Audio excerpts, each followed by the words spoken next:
Investitor iz Ujedinjenih Arapskih Emirata Muhamed Al-Abar tokom održavanja Adria Future Summita kazao je za Euronews da planira posjetu u sjeveru Crne Gore koji za njega predstavlja pravu priliku za ulaganje. Uvaženi gledalci, jedan od panelista na ovom Adria Future Summitu bio je i gospodin Muhamed Al-Abar i kad govorimo o investicijama i o dešavanjima na Bliskom istoku ne možemo da ne pomislimo na njega i upravo je on naš sagovornik. Mr. Al-Abar, hello and thank you very much for Gospodine having Al-Abar, time to hvala talk vam to što ste Euronews. izdvojili vrijeme da govorite za Euronews. Na početku ću vas pitati o situaciji na Bliskom istoku. Možete li nam reći kako će se kriza na Bliskom istoku odraziti na Crnu Goru? Have an effect on Montenegro and investments here. I don't think it will have any effect on Montenegro. Ne vjerujem da će to imati nekog uticaja na investiciju u Crnoj Gori.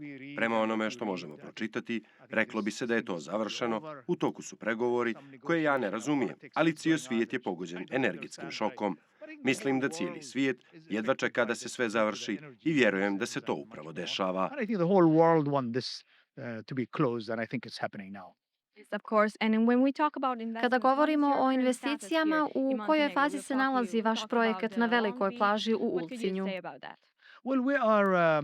Sada smo mnogo bliže. Mislim da smo veoma blizu da zaista završimo nešto. Osjećam optimizam i razmatramo nekoliko prilika. One su prilično velike po obimu. Pregovaramo tako da će u naredna 2 ili 3 mjeseca to vjerovatno biti objavljeno. Ali ohrabren sam napretkom u proteklih, rekao bih, 9 mjeseci, načinom na koji napredujemo. I to je, znate, ono što stalno imamo na umu. Vodimo računa o potrebama lokalne zajednice, državnim propisima, ali imamo dobru podršku vlade i lokalnih zajednica. Tako da izgleda prilično dobro da ćemo napraviti nešto zaista veličanstveno, zaista lijepo, ali i zaista veliko. Have you maybe considered Da li ste možda razmišljali o nečemu na sjeveru Crne Gore? I have a visit next month. Planirao sam da narednog mjeseca obiđem sjever kada bude malo ljepše vrijeme, jer mi je sjever na neki način prirastao za srce i osjećam da tu pripadam. To my heart. That's where I belong.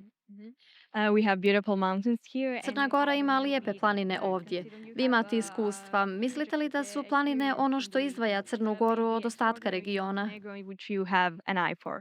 Well, of course, everybody talks about Montenegro coastline. Naravno, svi govore o crnogorskoj obali koja je zaista prelijepa, ali znate, kada sam otišao na sjever, ljepota planina i dolina me je zaista zadivila. It was shocking for me. Mislim da su planinski ljetni rezorti nešto što investitori sada više traže. Prave ljetnje rezorte sa wellness sadržajima i fokusom na ljepotu. I to mi je posebno blisko. So that's something that's very close to my heart. First of all, it's small and beautiful. Prije svega zemlja je mala i prelijepa, zar ne? Ali obala je prilično duga, mislim oko 290 km. Zaista vjerujem da će uz sve infrastrukturne projekte koje sada planira premijer Crna Gora doživjeti velike promjene. And what is the biggest Šta su najveće prepreke koje ste primijetili od vašeg dolaska u Crnu Goru? Well, remember, I operate in about 19 countries. Znate, poslujemo u oko 19 zemalja i mislim da svaka zemlja ima svoje izazove. Čak i moja zemlja ponekad pravi greške sa zakonima, regulativama i birokratijom. Ali rekao bih da ako se fokusiramo na infrastrukturu kako bismo olakšali kretanje, a vidim da vlada planira mnogo takvih projekata, to će biti od ogromnog značaja za budućnost. That will really be tremendous for the future. Gospodine Al-Abar, hvala vam što ste izdvojili vrijeme da govorite za Euronews. Thank you so much. Hvala vam puno. Uvaženi gledaoci, čuli smo i šta ima da kaže naš jedan od najvećih investitora trenutno, gospodin Muhamed Al-Abar. Mi ostajemo da pratimo ostatak događaja i panela na Adria Future Summitu. Toliko od nas iz Porto Montenegra.